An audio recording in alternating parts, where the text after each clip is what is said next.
আদ্রিয়ানের কণ্ঠে সেই হিংস্র হুঙ্কার শুনে রেস্টুরেন্টের ভেতরে মুহূর্তেই নীরবতা নেমে আসে। আশেপাশে টেবিলে বসা মানুষগুলো অবাক দৃষ্টিতে তাকিয়ে আছে।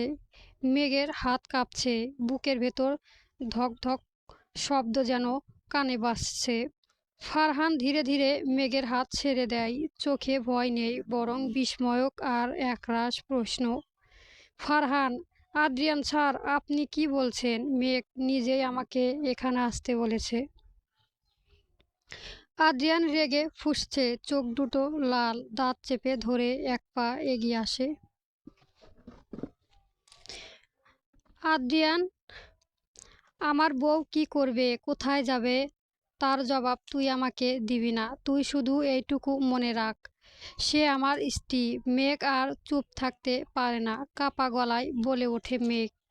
আদ্রিয়ান, প্লিজ এখানে ঝামেলা করো না, সবাই তাকিয়ে আছে। এই একটা বাক্যই আদ্রিয়ানের রাগ যেন আরও বেড়ে যায়। সে মেঘের দিকে তাকায়, চোখে কষ্ট, অভিমান আর ভয়ঙ্কর এক অধিকারবোধ। আদ্রিয়ান, ঝামেলা? আমি ঝামেলা করছি? তুমি আমাকে মিথ্যে বলে আর একজন পুরুষের সাথে ডেটে এসেছে। এটা কি? মেঘ মাথা নিচু করে ফেলে, চুপচাপ থাকাটাই যেন সবকিছু স্বীকারোক্তি।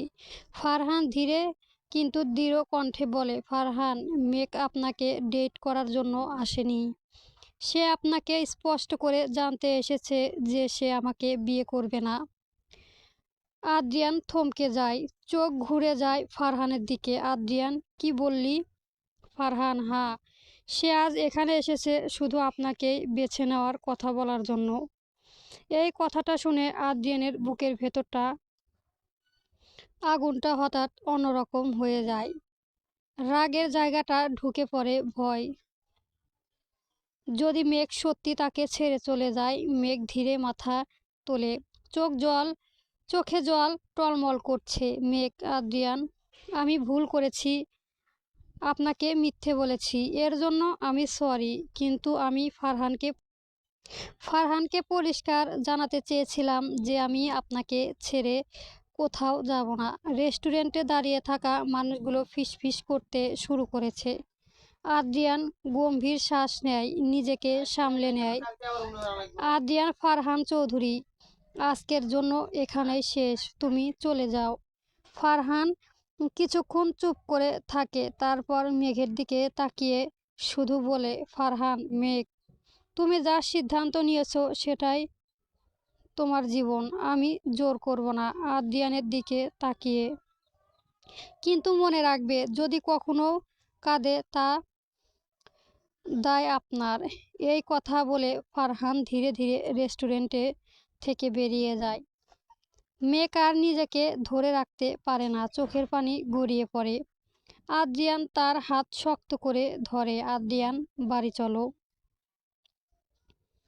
এখানে না। মেঘ কোনো কথা না বলে মাথা নেড়ে সম্মতি দেয়। গাড়িতে বসে পুরো রাস্তা নীরবতা।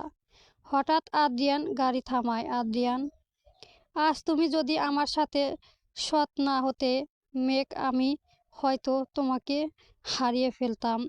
মেঘ কান্না ভেজা কণ্ঠে বলে, মেঘ, আমি ভয় পেয়েছিলাম, আপনাকে হারানোর ভয়। আদ্রিয়ান ধীরে মেঘকে নিজের বুকে টেনে নেয়। আদ্রিয়ান, আর কখনো আমাকে মিথ্যা বলবে না, আমি তোমাকে হারানোর কল্পনাও করতে পারি না। পরবর্তী গল্প পেতে আমার চ্যানেলটা সাবস্ক্রাইব করবেন, আর গল্পটা কেমন হয়েছে কমেন্ট বক্সে জানাবেন। ধন্যবাদ সকলকে। গল্প তোমার নামে নীলছে তারা, কলমে নুসাইবা এহসান হিয়া, পর্ব 54 চলবে।